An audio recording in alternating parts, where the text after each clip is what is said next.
So in this movie, I'm going to show you guys how to do basic titles and add them into your sequence. So we're right where we left off on the last movie, and you're going to go up to the title menu up at the top and say new title, default still. We'll start there, okay?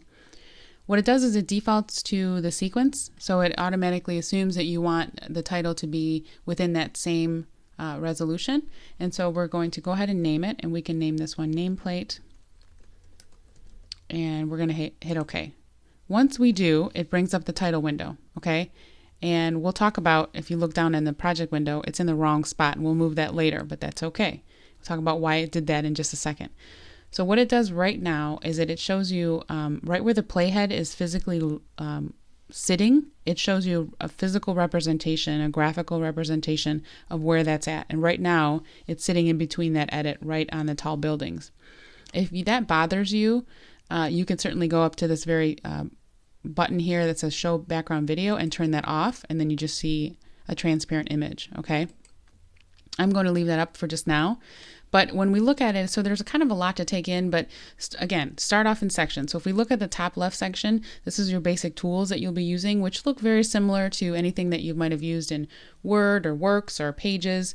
So those tools should not be unusual to you. So right now we're selected on the Type tool. If we click, we can start typing our name, right? And then if we are done with that, we can grab the selection tool, and then it creates a little bounding box around it, and you can click and drag that name inside this area. Now, while we're talking about the area, you want to make sure that you stay within this innermost square, okay? This is the title safe area, okay? The outer square, the outer box, is the action safe area. So, for example, you do not want your name to be outside of that innermost box, okay? So make sure everything's nice and tidy inside that box. Why do I say that? Is there's a chance that that could be cut off when it goes for broadcast or up for display, and so you want to make sure everything stays nice and neat inside that innermost box, okay? From here, I can go back to the selection tool. I can select it, and it does a very light highlight. I don't know if you saw it there, but right at the top, you can change the typeface. So I can go something to Arial here, and then right down below, let's say bold. I can change the size. It says kerning, but I believe it does tracking, really. And then you can change the alignment if you want it left or center, okay? And you can change it from here to go from there. So let me change the size just a little bit. Okay, that's about it. I'm going to grab the selection tool and drag it over to the bottom right kind of area. On the right-hand side are all the title properties that you can change, okay? And a lot of them here are, they're kind of, you can twirl down and get the information that you need to. And there's also a slider as well. So if I wanted to change the color, I could certainly click inside here and then grab a color. All right, so let me grab this, maybe a blue, maybe a little lighter. All right. Something like that. I can change the opacity, I can add strokes, I can get a little crazy, but I don't want you to get too crazy. Usually the best titles are the ones that are most basic. So although you can do all of these things, doesn't mean that I want you to do all of these things, okay? So try them, and then if you don't like them, certainly just remove them. Also down below, there's also some styles that you can create, or you can put on there and you can change if you wanted to. So you could go in, you could start with that style and then change it, say, if you wanted a green, now it keeps that style, but now the fill is green. Okay, but again, be cautious. You don't have to use all of these. Some of these are really downright ugly. All right. You could, of course, like we did in the tutorial, grab your rectangle tool, or I'm going to grab something else, a little circular. And what it does is, because I already created or grabbed or clicked on a style, it thinks I want that style for that particular rectangle or circular something. So I'm going to go up to my top here, and I'm going to remove the outer stroke, remove the shadow. Okay, maybe I'll go to this style, and maybe we just want the color to be a light green.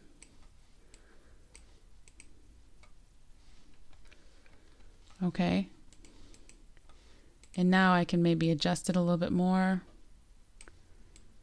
if I wanted this to appear at the very bottom of my for whatever reason, this big blob. Okay.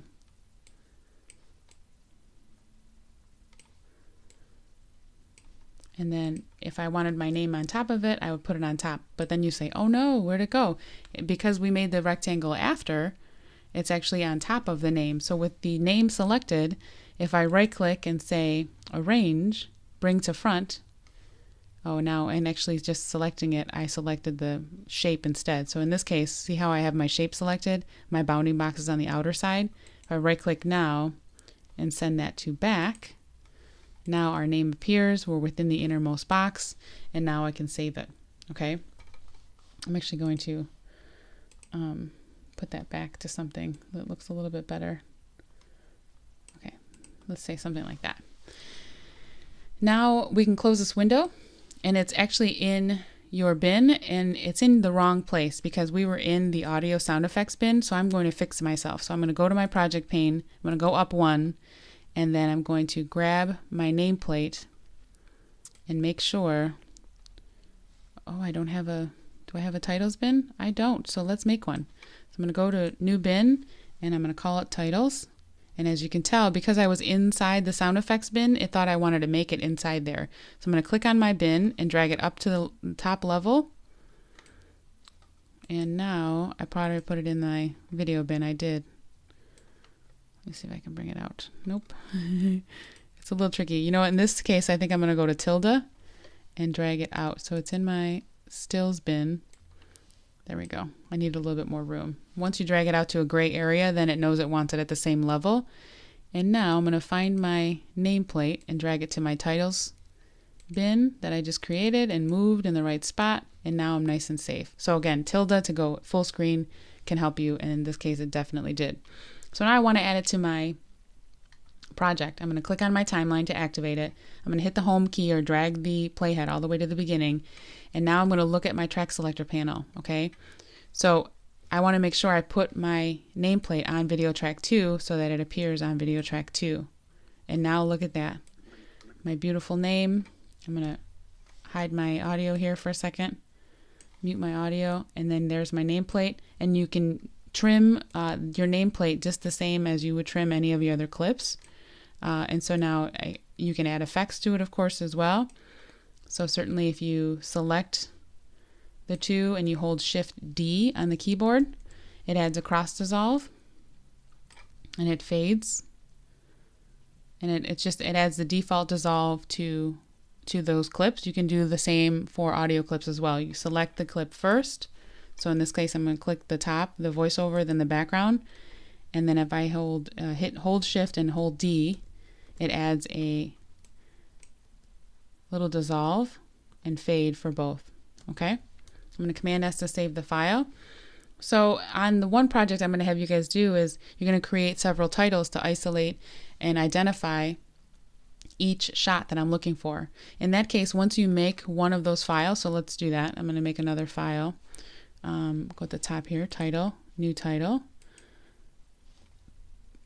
default still. Now look at, because I'm already in my titles bin, the next one I make, say if it's a full shot,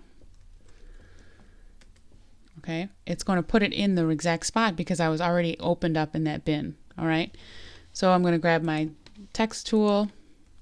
I'm going to type full shot. Oops, spell it right. Hit the selection tool. Put it in position, make it smaller. Let's say we do something like this. Let's say we add a fill. We change the color. All right, to this purple. I don't know why, but let's say we add a shadow, and that's about it. Okay, maybe an underline. No, I can't handle it. All right, we keep it like that. We save it, and we can put it on that spot. Close this, and now full shot appears. Let's pretend. Do I have a full shot in here? I don't. But let's pretend the tall buildings is my full shot. I can click and drag on video track 2 and drag my full shot. Now, when my video plays, I can identify my full shot. All right. Now, if I want to do the other ones, I don't have to go to a new title every time. I could certainly just click on my project bin, select the shot I want to change or duplicate now, and right click on the mouse, and right at the very top you want to hit duplicate, and then you're going to double click to open up the duplicate, and this one then you edit. So maybe this one's your medium shot. Again, right now we're seeing a representation of where that playhead is. So in this case, I would turn off that so I could see where I wanted to go. And then close this out. Now it's my medium shot. Make sure I rename it. And now I could put my medium shot